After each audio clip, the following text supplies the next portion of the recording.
From the first stories told in firelit caves to the electronically recorded messages of deep space, we leave the 20th century with no regrets.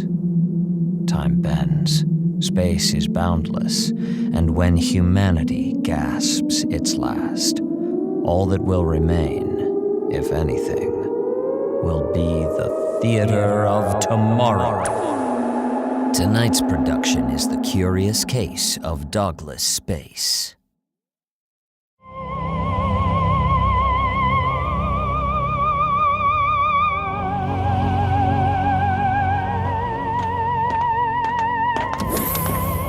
Hello? Who's in charge here, please? Commander on deck! At ease, as you were. Who's in charge of seeing to repairs? Ma'am, Commander Kevin Rentz. We haven't had an opportunity to look at your ship yet. We've had our hands full. Yes, the pirate. I'm aware. Barrington! Mrs. Everfield. Karen, please. Barrington! Come here, I need you! Karen, my engineers can and will help you. I'm all too glad. I will, of course, assist you as well, once we get my dear Martin safely back. Well, thank you, but... Barrington, can you hear me? It's all right. You can come out. Yes, Mrs. I can hear you. Good man. How are things, dear? Brass engines have cracked due to overheating. Banks are clean. Fuel is clean. Reserves are low, but functional. Is that a Mark IV? Where did he come from? He's a Mark II, actually. Rebuilt him myself. Mrs. Intruders took the ship and Mr. Everfield. I know, dear. I attempted to engage in rescue, but the self-preservation protocols you reinforced compelled me to evacuate and hide. How did you uninstall his first law protocol? Oh, I didn't. Quite impossible. I just clipped it a bit and bolstered his second law failsafe. I won't have our Barrington get himself killed because of some silly superstition about the robot menace. Is that wise? My understanding is Mr. Everfield is safe as long as he cooperates. I must protect Mrs. I cannot protect Mrs. if I am disabled. I was outnumbered. I apologize for my ineffectiveness, Mrs. Oh, heavens, dear, not at all. You did absolutely what I needed. Sweet old thing. Ma'am, only self-tesseracting models can come close to having the kind of feelings you're projecting onto this robot. Even the Project 9s don't. There's no way a Mark II... That will be quite enough of that. Barrington may not be flesh and blood, but he's family. Aren't you, dear? Yes, Mrs. Kevin, please. Karen, what's the situation? Tell me about your ship. It's just a little brass hopper of our own design. Martin, bless him, is a brilliant engineer. I dreamed up an equation that could let us go anywhere in the galaxy, and he designed an engine that could handle it. How does it work? With a great deal of complexity, Commander. I say only Martin could keep up with me, and I haven't the time to hold your hand through it. So the pirates of Dogless Space have a ship that can take them anywhere in the universe in an instant? And my Martin. I don't fancy the idea of them having either. Hear, hear. How long until they get it working? Barrington? You and Mr. Everfield could effect repairs in the lab in 2 hours, 25 minutes. Not much time. You think Pearl and Cutthroat can figure out how to repair it? If they have Mr. Everfield, eventually, yes. Agreed. We'll have to work quickly. My Martin will do his best to stall them.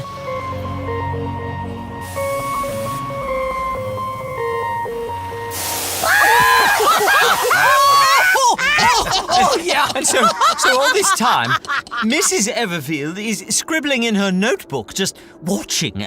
I'm outside the ship, running ragged from tree to tree, just trying to get my trousers back. Oh, they're not still wet from falling in the creek? Oh, no, darling, no. Some time has passed. Wait, how long has your wife been watching you run around without your pants on? Oh, a full half hour at least. You see, this is when I realized that the wind wasn't blowing the branches at all. The trees themselves were not only quite sentient, but it also seems a race of pranksters. So you see, I realize I'm not going to get anywhere by running about like a loon, so I have to reason with them. I shout up at the tree. I say, would you mind terribly dropping my trousers? We pranksters. And Karen, without missing a beat, or looking up from her notebook, just says, Martin, they haven't ears. They can't hear you. You're barking up the wrong trees. Exposing all your bits. Oh, heavens, yes. Oh, Martin, you are a card. Martin, you're all right by me. Good sport. This is why Mrs. Everfield and I took this safari, you know. Meet new people, experience life. It's all been quite exhilarating. Is it?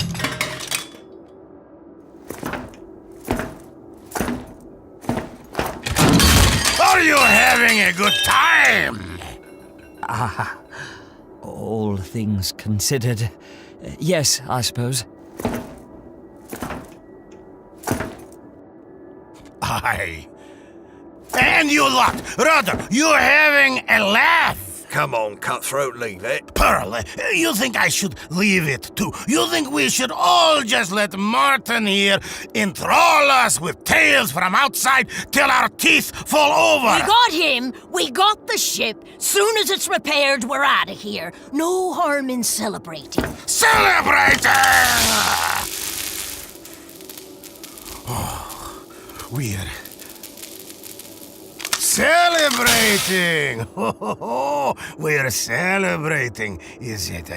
What is it we're celebrating then? River Run, what are we celebrating? Wait, you said... What you said was this ship could get us out of Dogless space. That's what you said. Oh, I surely did. Mr. Martin, your ship can get us out, can't it? I certainly hope so. Got me and the missus in too quick. There we go! Pearl, you think that's worth a laugh and a cheer? Yeah, I do.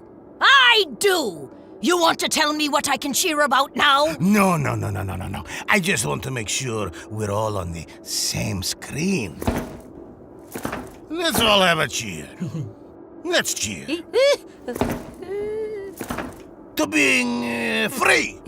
We did it! We're finally free and out of Dogless space. All of us! Woo! Oh. But we ain't out, Captain. We're still... I know! We're still here, River! You low-trust can of tin can!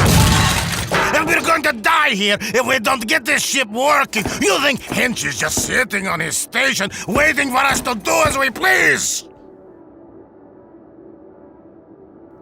If I may, Captain Cutthroat, there's no need for all this jitterid nonsense. Really, we only... Mr. Martin, is your ship currently in ship shape? Well, no, Can you get it in ship shape? With a little help I could... Good. Now tell me what you need to fix it, and do it in 3 words. Or I will shoot you dead, and I will have the Overload twins figure it out on their own. Brass, welder, time. How much time? It depends on the welder, it depends on the brass. I don't suppose any of you know anything about engineering or construction. Chasm does. No, he doesn't, Rudder. He got the Overload twins, and they know about engineering, so that means Chasm That's not does. what that means, do you? What it means? Call Chasm. Tell him if he wants out, he's got to get in with us. Bring the twins, their tools, and how much brass, Martin? Do you have much to spare? We don't have much at all. Then bring what you have. Hopefully it will be sufficient. For your sake. Yes, that's what I was implying. Thank you. Don't make us want to kill you, Martin. You're a funny guy. Real funny. Get to work. Pearl, Rudder, stay with him. Everyone else grab a gun and get to stations. Hench will be here soon, so I want to be gone sooner. Captain, if you're lucky, Commander Hench will get here before my wife does. If you're smart, you'll listen to her. Are you threatening me, Martin? If you don't, there won't be anyone left here for Hench to deal with when she's through with you.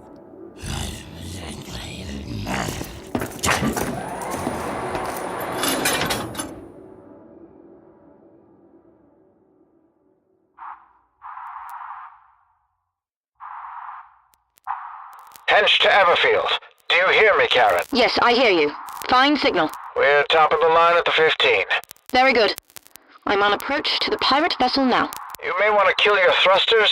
They can be picked up by their instruments. Commander, that will nearly double my travel time. I have no intention of leaving Martin to the devices of these greedy, horrible people for a second longer than is absolutely necessary. It could put him in danger if they see you coming.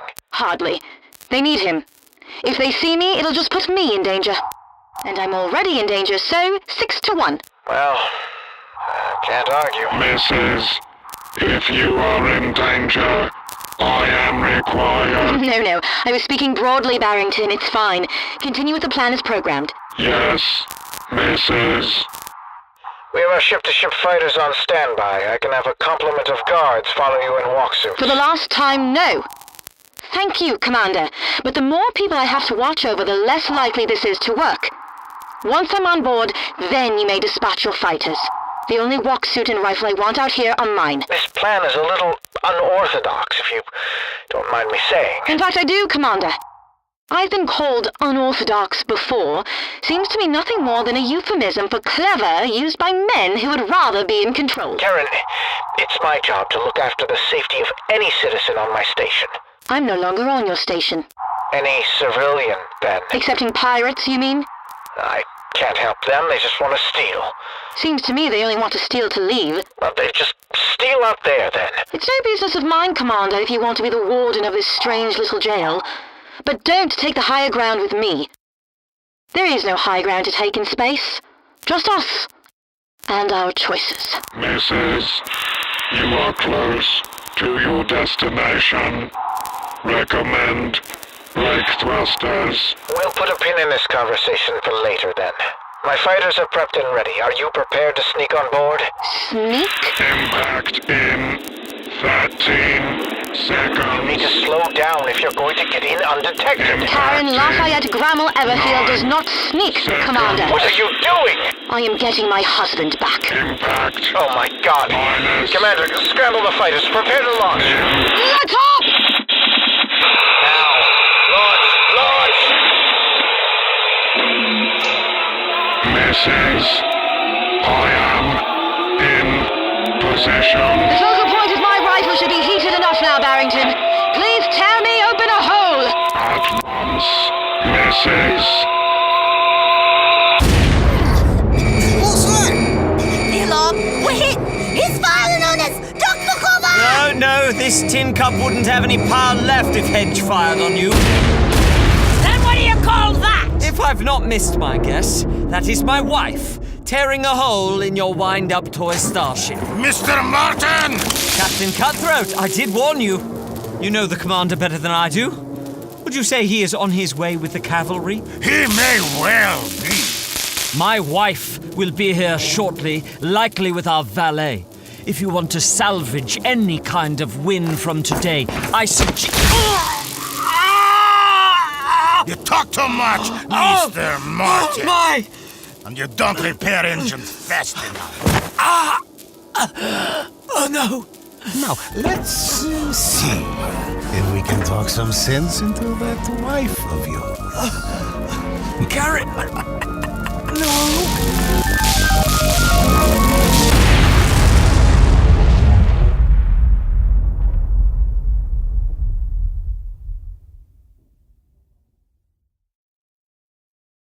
The Theater of Tomorrow was created by Travis McMaster and Mark Whitten, with special thanks to Andy Hamer. You know what you did.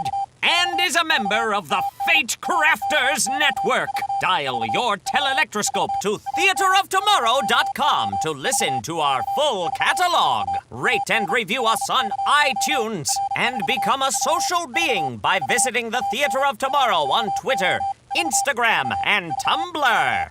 This production was fortunate in securing the services of Kelly Nineltowski, Mark Whitten, Sam Riegel, Candy Milo, Greg Baldwin, Graham Rowett, and Lisa McNeely, with music by West Rodri.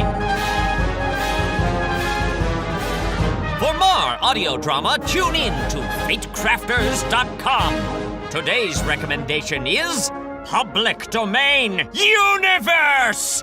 We've all had the same thought when reading Voltaire. It's great and all, but I really just want to see Candide hunted in the world of the most dangerous game. And who hasn't wondered how Tom Sawyer would deal with the murder of William Frankenstein? And now, with Public Domain Universe, you can listen to these and other modern-day adventures starring your favorite classic characters. With songs, laughs, and plenty of heart, it's like the best dreams you had in freshman English class. That's Public Domain Universe! Available in your podcast app of choice. Tune in next time for another thrilling episode of The Curious Case of Dogless Space! Tonight's production was a work of fiction produced entirely for the Theater of Tomorrow.